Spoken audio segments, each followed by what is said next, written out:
আলুর গাছ জমিতে ফুটে বের হওয়ার পরবর্তী সময় থেকে আলুর গাছের ডাল তোলা পর্যন্ত এই পুরো ৭০ থেকে ৮০ দিন বা অনেক ক্ষেত্রে ৯০ দিনের মধ্যে আমাদের বেশ কিছু স্প্রে করতে হয়। যেটা আমরা ১ম স্প্রে, ২য় স্প্রে, ৩য় স্প্রে, ৪র্থ স্প্রে, অনেক সময় ৫ম, ৬ষ্ঠ এবং ৭ম স্প্রেও কিন্তু আমাদের আলু চাষে দিতে হয়। অনেক সময় ওয়েদারের কারণে আমাদের কিন্তু ওষুধের ভিন্নতাও চেঞ্জ করতে হয়। তো আজকের ভিডিওতে আমি আপনাদের দেখাবো যে আপনারা আলু চাষে কোন কোন শিডিউল স্প্রে করবেন এবং কোন স্প্রেতে কোন কোন ওষুধ বা কীটনাশক বা কোন সময় কোন ছত্রাকনাশক এবং কোন ব্যাকটেরিয়ানাশকগুলো প্রয়োগ করলে আপনাদের আলুর গাছগুলো সুস্থ সবলভাবে বেড়ে উঠবে এবং আপনাদের আলুর গাছে কোনো লেট ব্লাইট বা আর্লি ব্লাইট বা আপনারা যেটাকে নাভি ধসা রোগ বলে থাকেন বা এই মরক মহামারী রোগ বলে থাকেন, এই রোগগুলো আক্রমণ হবে না। সেই সাথে আমি আপনাদের জানানোর চেষ্টা করব যে আলুর গাছে যে নেতিয়ে পড়া বা ঢলে পড়া বা যেটা উইল্ট রোগ নামে পরিচিত, এই রোগ কোন কারণে হয় এবং কী করলে এর প্রতিকার করতে পারবেন। তো অবশ্যই আপনারা ভিডিওটি না টেনে সম্পূর্ণ ভিডিওটি দেখবেন, তাহলে আপনারা আলু চাষের A to Z অর্থাৎ প্রথম দিন থেকে পুরো ৯০ দিনের শিডিউল স্প্রেটি জানতে পারবেন। চলুন সেই পদ্ধতিগুলো আমরা দেখে নেই। আলুর বীজ জমিতে রোপণ করার ৭ থেকে ১০ দিনের মাথায় কিন্তু আলুর গাছগুলো সম্পূর্ণ ফুটে বের হয়। আর এই সময়ের মধ্যেই আমাদের আলুর জমিতে প্রথম স্প্রে করতে হবে। তো আলুর জমিতে প্রথম স্প্রে করার সময় আমাদের খেয়াল রাখতে হবে যে এই সময় আলুর গাছে কোন কোন রোগ আক্রমণ করে। তো এই সময় আলুর গাছের প্রধান একটি পোকা হচ্ছে আলুর গাছে কাটুই পোকা।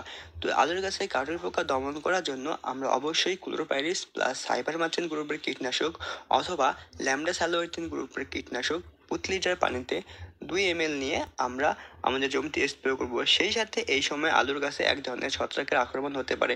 তো এই ছত্রাকের আক্রমণ দূর করার জন্য অবশ্যই আমরা ম্যানকোজেব গ্রুপের কীটনাশক প্রয়োগ করব। সেক্ষেত্রে আমরা প্রতি লিটার পানিতে 2 গ্রাম ম্যানকোজেব গ্রুপের কীটনাশক নিয়ে আমরা আমাদের জমিতে স্প্রে করব।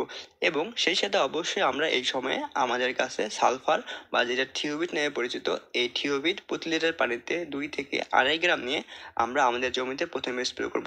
তো বন্ধুরা, আপনারা আপনার জমিতে প্রথমে স্প্রে করার সময় এই কাটুই পোকা, ছত্রাকনাশক এবং থিওবিট একসাথে মিক্স করে আপনারা আপনার জমিতে প্রথমে স্প্রে করবেন এবং প্রথম স্প্রে করার ৭ থেকে ১০ দিনের মাথায় অবশ্যই দ্বিতীয় স্প্রে প্রয়োগ করবেন।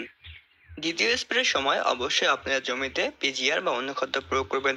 তো পিজিআর এর মধ্যে বাজারে আপনারা এসিআই কোম্পানির ফ্লোরা অথবা ইন্টেভা কোম্পানির নাফা অথবা সেই সাথে অন্যান্য কোম্পানির আপনারা পিজিআর পেয়ে যাবেন। সেক্ষেত্রে প্রতি লিটার পানিতে আপনারা 2 থেকে 2.5 গ্রাম পিজিআর এবং সেই সাথে অবশ্যই ম্যানকোজেব গ্রুপের কীটনাশক 2 গ্রাম প্রতি লিটার পানিতে এবং অবশ্যই সালফার প্রতি লিটার পানিতে 2 থেকে 2.5 গ্রাম নিয়ে অবশ্যই আপনারা আপনার জমিতে দ্বিতীয় স্প্রে করবেন। আলুর জমিতে সেচ দেওয়ার পরবর্তী 3 থেকে 4 দিনের মাথায় আপনারা লক্ষ্য করলে দেখতে পাবেন যে আপনাদের আলুর গাছ কিন্তু দ্রুত বৃদ্ধি পাচ্ছে এবং গাছের গ্রোথ অনেক ভালো হচ্ছে। তো এই সময়ে কিন্তু আপনাদের অবশ্যই আপনাদের তৃতীয় স্প্রে করতে হবে।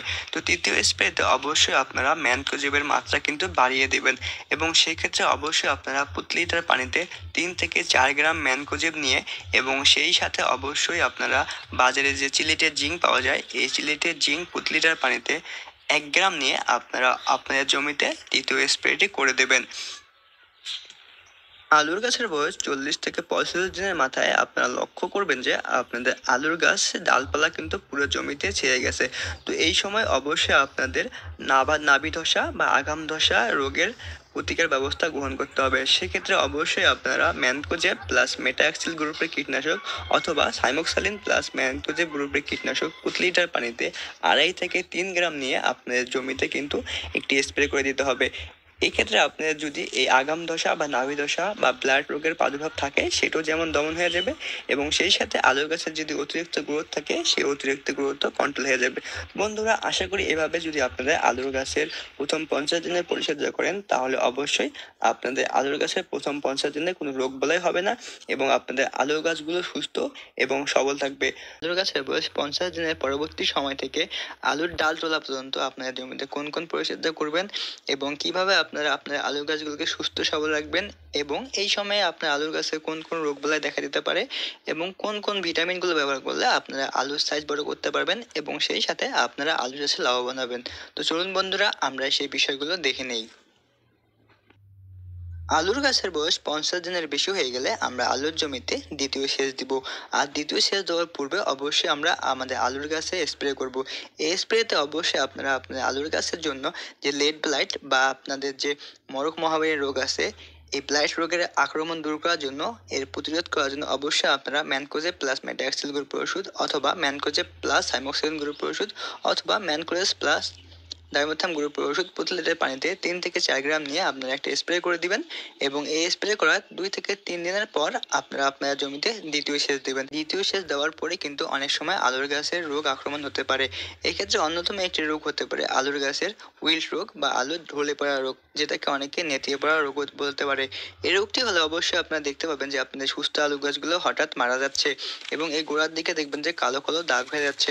তো এই রোগ দূর করার জন্য অবশ্যই আপনারা ম্যানকোজেব প্লাস মেটাক্সিল অথবা ম্যানকোজেব প্লাস ডাইমোথাম অথবা ম্যানকোজেব প্লাস হাইমোক্সিলিন গ্রুপের সাথে অবশ্যই আপনারা আপনার জমিতে কার্বন ডাইজিম প্রতি লিটার পানিতে 2 থেকে 3 গ্রাম অথবা আপনারা চাইলে কিন্তু কপার অক্সিক্লোরাইড প্রতি লিটার পানিতে 2 থেকে 3 গ্রাম দিয়ে যদি আপনারা আপনার জমিতে স্প্রে করেন, তাহলে কিন্তু আপনাদের এই রোগগুলো আর আক্রমণ হবে না। আলুর গাছের বয়স যখন 70 দিন হয়ে যাবে, এই সময় অবশ্যই আমরা আলুর গাছে সলুবার বোরন এবং বাম্পার পটাশ বা কুইক পটাশ স্প্রে করব। এই সলুবার বোরন আপনাদের আলুর গাছের পাতাগুলোকে সতেজ রাখবে এবং আপনাদের পাতাগুলোকে দীর্ঘ সময় পর্যন্ত সুস্থ রেখে গাছের সালোক সংশ্লেষণ প্রক্রিয়া যেমন ত্বরান্বিত করবে, সেই সাথে আপনাদের আলুর সাইজগুলো যখন আপনার আলু তুলবেন আলুগুলো মসৃণ হবে এবং এই বাম্পার পটাশ কিন্তু আপনাদের ফলন বৃদ্ধি করবে। সেই সাথে অবশ্যই আপনার একটা পিজিআর বা একটা ভিটামিন স্প্রে করবেন। সেই জন্য অবশ্যই আপনার ফ্লোরা অথবা নাফা স্প্রে করতে পারেন। তো আপনারা প্রতি লিটার পানিতে 2 থেকে 3 গ্রাম সলুবার বোরন এবং 2 থেকে 3 গ্রাম বাম্পার পটাশ এবং সেই সাথে 2 থেকে 3 গ্রাম আপনারা যদি এই ফ্লোরা অথবা নাফা নেন এবং সেই সাথে ম্যানকোজেব শুধু স্প্রে করতে পারেন অথবা ম্যানকোজেব প্লাস মেটাক্সিল অথবা ম্যানকোজেব প্লাস আপনারা সাইমোক্সিলিন গ্রুপের ওষুধ 3 থেকে 4 গ্রাম নিয়ে আপনারা আপনার জমিতে একটা স্প্রে করে দিবেন। এতে করে আপনাদের আলুর গাছগুলো যেমন সুস্থ থাকবে এবং আপনাদের আলুর ফলনও কিন্তু বেড়ে যাবে। এই স্প্রে করার 7 থেকে 10 দিন পরে আমরা আমাদের জমিতে শেষ স্প্রে করব। বন্ধুরা, এই শেষ স্প্রে কিন্তু আমাদের আলুর সাইজ বৃদ্ধি করা এবং আলুর ফলন বৃদ্ধি করার ক্ষেত্রে অত্যন্ত গুরুত্বপূর্ণ।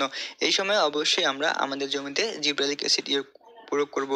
অবশ্যই জিব্রেলিক অ্যাসিড প্রয়োগ করার ক্ষেত্রে আমাদের কিন্তু উপযুক্ত যে মাত্রা, সেই মাত্রার বেশি প্রয়োগ করা যাবে না। তাই আমরা প্রতি ট্যাঙ্কি পানিতে অর্থাৎ প্রতি 15 লিটার পানিতে 0.50 গ্রাম জিব্রেলিক অ্যাসিড নিয়ে আমরা আমাদের জমিতে স্প্রে করব এবং সেই সাথে আপনারা চাইলে কিন্তু একটা পিজিআর বা ভিটামিন প্রতি লিটার পানিতে 3 থেকে 4 গ্রাম নিয়ে আপনারা জমিতে স্প্রে করতে পারেন এবং এভাবে যদি আপনারা স্প্রে করেন তাহলে অবশ্যই আপনাদের আলুর ফলন অনেক বেশি হবে এবং আপনাদের আলুর গাছগুলো আপনারা চাইলে কিন্তু 90 দিনের বেশিও বাঁচিয়ে রাখতে পারেন।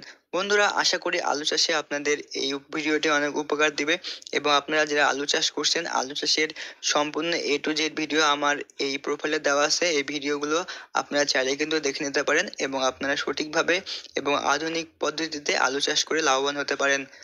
এবং আপনারা যারা আমার চ্যানেল নতুন, অবশ্যই দয়া করে আমার চ্যানেলটি সাবস্ক্রাইব করে দেবেন। আপনাদের সবাইকে অসংখ্য ধন্যবাদ।